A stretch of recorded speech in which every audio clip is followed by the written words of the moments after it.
জ্বালানি তেলের পর এবার বাসের ভাড়া বাড়িয়েছে সরকার।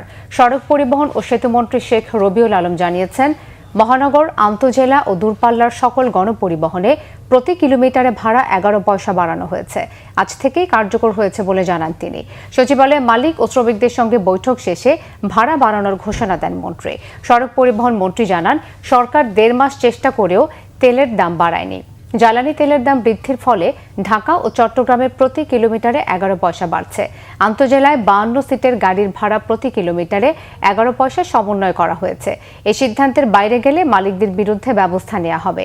সড়ক পরিবহন মন্ত্রী জানান, মালিকদের দাবি ছিল 28 পয়সা বৃদ্ধি, পরে সেটি হয় 22 পয়সা। তবে আলোচনার ভিত্তিতে 11 পয়সা চূড়ান্ত করা হয়েছে।